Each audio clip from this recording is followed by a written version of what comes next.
तो बच्चों, फिर शुरू करते हैं नया दिन, नई सोच, नए विचार के साथ।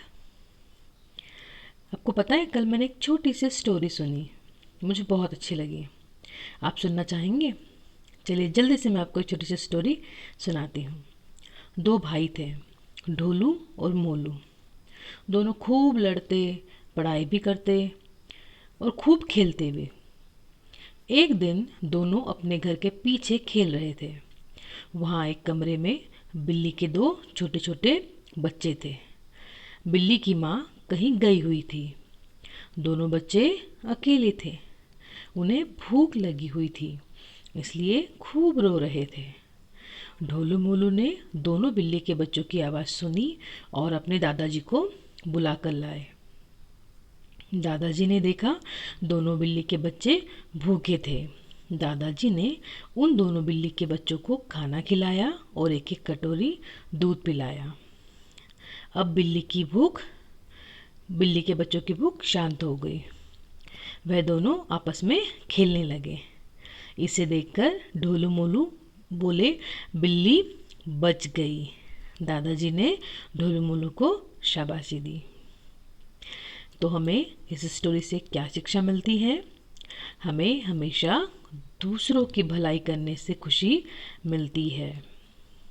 ठीक है, तो हमें हमेशा दूसरों की भलाई करना चाहिए ताकि उससे हमें भी खुशी मिले। ठीक है, चलिए तो इसी स्टोरी के साथ मैं Shivani Kashyap, advanced academy school से। बच्चों, मैं आपको थैंक यू बोलना चाहूँगी क्योंकि आप लोगों ने बहुत सुंदर सुंदर वीडियो बनाकर हमें भेजे, इंडिपेंडेंस डे के लिए भी और जन्माष्टमी के लिए भी। इसी तरीके से हम हमारे आने वाले फेस्टिवल्स भी घर बैठे बहुत अच्छे से मनाएं।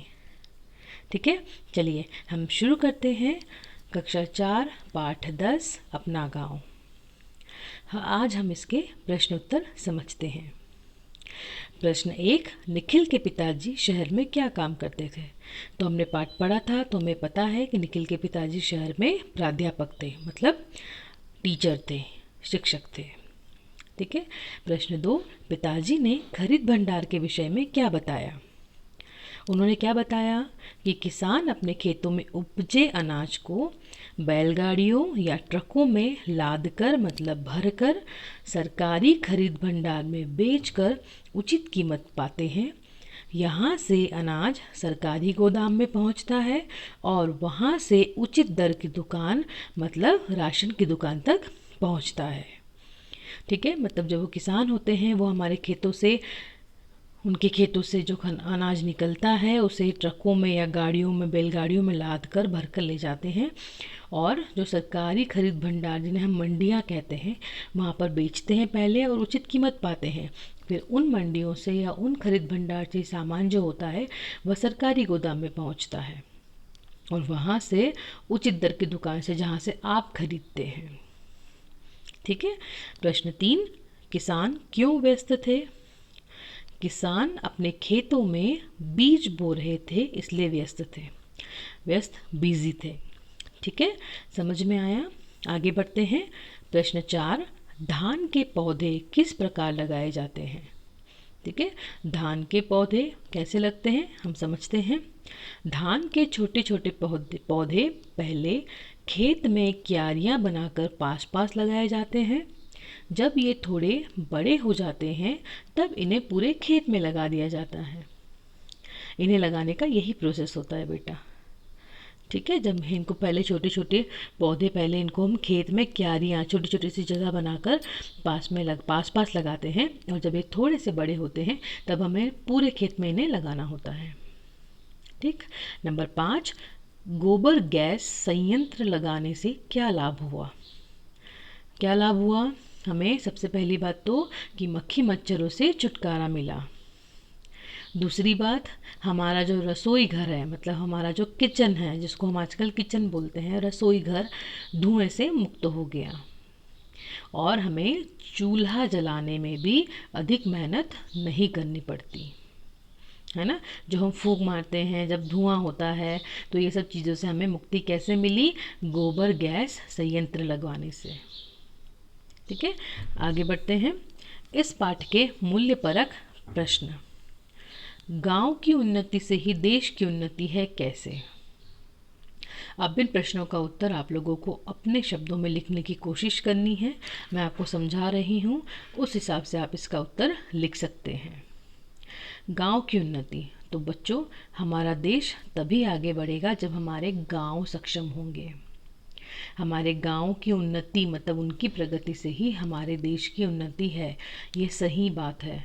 आप और हम मिलकर हमारे जो छोटे गांव हैं उन गांव में अच्छे से प्रगति करके, जैसे वहाँ खेती हो रही है, वहाँ की चीज़ों को हम आगे बढ़ाकर, वहाँ गांव में लाइट नहीं होती है, बिजली नहीं होती है, तो जब तक वो बिजली नहीं होगी वहाँ के गांव में, आपको पता है इतने अच्छे अच्छे इंटेलिजेंट बच्चे मिलते हैं जो घर की मोमबत्तियों से पढ़ते हैं, तो उन्हीं की उन्नति से हमारे देश की उन्नति है।